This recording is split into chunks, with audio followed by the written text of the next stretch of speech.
Back to Bhavani lifestyle. அனைவரும் எப்படி இருக்கீங்க? நலமா இருக்கீங்களா? நான் சமையல் பண்ண போகிறேன் ஃப்ரெண்ட்ஸ். ஒரு வீட்டில் 4 பேர் இருந்துமா, 4 பேருக்கு ஒரே சோத்தை பொங்கணுமா, சாப்பிட்டுமா, சட்டியை கழுவணுமா, படுத்து தூங்கணுமா இருக்கும். என் வீட்டில் அப்படி இல்லை.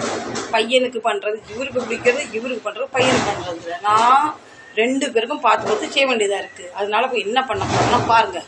2 கிலோ சிக்கன் வாங்கிட்டு வந்திருக்கேன். இதை நான் என்ன 3 பாகமாக பிரிக்கணும், 3 பாகமாக பிரித்து என்ன போகிறேன்னு பாருங்கள். 3ஆ பிரிக்கிறோன்னு நினச்சேன், 3ஆ பிரிக்கல, 2ஆ பிரிச்சுட்டேன். இது 3/4 கிலோ, இது 3/4 கிலோ. இது இவருக்கு தண்ணி மாதிரி எண்ணெய் மிதக்கிற மாதிரி சிக்கன் குழம்பு வேணும், தண்ணி குழம்பு வேணும். பையனுக்கு பெப்பர் சிக்கன் வேணும். இது எங்கள் டிஸ்ட்ரிக்கு இன்றைக்கி வாங்கிட்டு வரல, 2 நாளைக்கு முன்னே வாங்கிட்டு வந்து. அவளுக்கு உப்பு உரப்பு காரம் இல்லாமல் அவளுக்கு சோறு பொங்கணும். 3 டைப் பண்ணணும். வீட்டில் மட்டும்தான் அப்படி நடக்கா, உங்கள் வீட்டில் நடக்கான்னு சொல்லுங்கள். நான் 2 பேர்கிட்டும் சொன்னேன், ஒரே மாதிரி சமையல் பண்ணுறேன், 2 பேரும் சாப்பிடுங்க. அப்போ பையன் சொன்னார், நீங்கள் பெப்பர் சிக்கன் பண்ணுங்க. இவர் சொல்கிறாரு எனக்கு தண்ணி குழம்பு வேணும்னு. பையன் என்ன சொல்கிறாரு, நீங்கள் அவருக்கு பிடிச்ச மாதிரி தான் சமையல் பண்ணுறீங்க. இவர் சொல்கிறாரு நீங்கள் மகனுக்கு பிடிச்ச மாதிரி சமையல் பண்ணுற. அப்போ இஞ்சி பூண்டு பாருங்கள், இது எக்ஸ்ட்ரா வந்து அரைச்சி எடுத்தாச்சு. இப்போ இவருக்கு தண்ணி குழம்புக்கு மசாலா ரெடி பண்ணியாச்சு. இதை அரைச்சிடலாம். எனக்கு என்ன டென்ஷன்னா, 2 மசாலா வேறு வேறு. இதில் உள்ள மசாலா அதில் உள்ள மசாலா இதிலும் போட்டக்கூடாது. அதுதான் கம்மி. பெப்பர் சிக்கனுக்கு மிளகா தூள் போடக்கூடாது, வெறும் பெப்பரில் பண்ணணும். பெப்பர் சிக்கன் தண்ணி குழம்புக்கு பெப்பர் போடக்கூடாது. நான் மாற்றி போட்டோன்னு பயமாக இருக்குது. நான் சும்மாவே சமையலில் கன்ஃபியூஸ் ஆகுவேன். இதில் வேறு புதுசு. ஒரு வீட்டில் இருக்கவங்க சாப்பாடுலேயே ஒத்து போகலன்னா வாழ்க்கையில் எண்ணத்தில் எதை ஒத்து போவாங்கன்னு நினைக்கும் போது எனக்கு கவலையும் பயமாக இருக்குது. உங்கள் வீட்டில் நீங்கள் எப்படி கன்ஃபியூஸ் ஆகுங்களா சொல்லுங்கள். இதுலேயும் உப்பும் கூடிடக்கூடாது, இதில் உப்பு சரி சமமாக போடணும். இதில் ஏதாவது ஒன்று கூடி குறை ஆயிட்டுனா என் வீட்டுக்காரர் சாப்பிட்ற வரைக்கும் சாப்பிடுவார். சாப்பிட்டு எல்லாம் முடிஞ்ச அப்படின்னா குறை சொல்லுவார். என் சின்ன மகனையாவது சமாளிச்சிடலாம், சாப்பாடு விஷயத்தில் இவ்வளோ சமாளிக்க கஷ்டம்.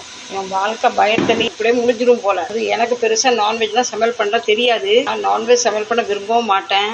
சிக்கனை கையில் தொடவே விரும்ப மாட்டேன். இப்போ என் நிலமை இப்படி இருக்குது.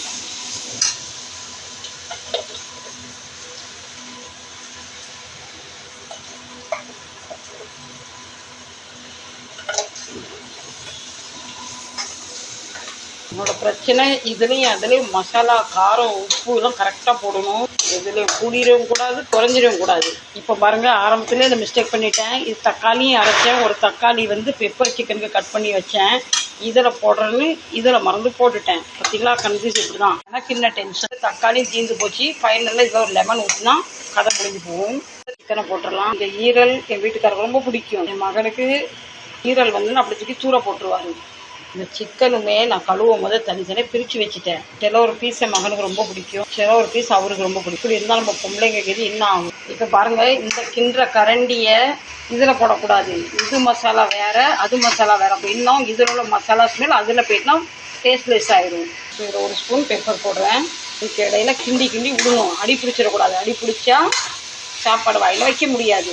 இந்த ஸ்டேஜில் கேஸை நம்ம சிம் பண்ணி வச்சுக்கணும். சிக்கனை தண்ணியாக இருக்கணும். எண்ணெய் வந்து 1.5 லிட்டர் எண்ணெய் மிதக்கணும். என் சின்ன மகனுக்கு எண்ணெயே இருக்கக்கூடாது, மசாலாவே இருக்கக்கூடாது, காரமே இருக்கக்கூடாது, உப்பு இருக்கக்கூடாது. அப்படி சமையல் பண்ணணும். 1 தண்ணி ஊற்றியாச்சு. இதில் 1 சொட்டு தண்ணி ஊற்றக்கூடாது. சொல்கிறாரு பூண்டு தூக்கெல்லாம் போடுங்கன்னு. அதனால் கொஞ்சம் எக்ஸ்ட்ரா இன்னும் பூண்டு பிடிக்க ஆரம்பிச்சிட்டேன். இதுக்கு நான் எங்கேனாலும் ஹோட்டலில் வேலைக்கு போய் சேர்ந்துருந்தாலும் எனக்கு மாதத்துக்கு ஒரு வருமானமாவது பார்த்துருப்பேன். எங்கள் வீட்டில் வருமானமும் இல்லை, ஒன்றும் இல்லை.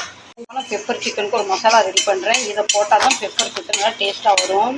மசாலா அரைச்சிடலாம். நல்லா வறுபட்டுட்டு அரைச்சிட்டு வந்துடுறேன். இப்போ நம்ம அரைச்ச மசாலாவும் சேர்த்துடலாம்.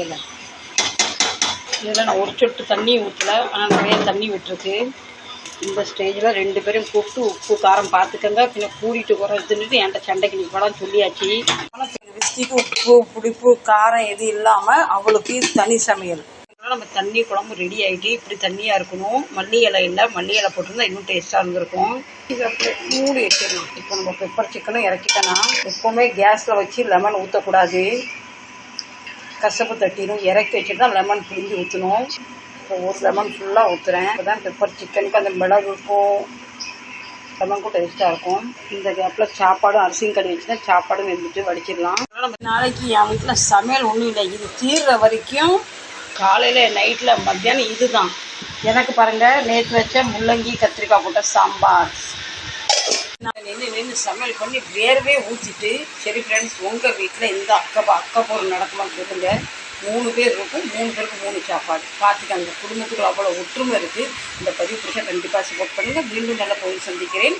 உங்கள் வீட்டில் உங்கள் வீட்டுக்காரங்க பிள்ளைங்களும் இப்படி சாப்பாடு இன்னொரு நாட்டையும் பண்ணுவாங்களோ அதையும் கண்டிப்பாக ஷேர் பண்ணுங்கள், கமெண்ட் பண்ணுங்கள். பாய். லைக்கை மறந்துடாதீங்க.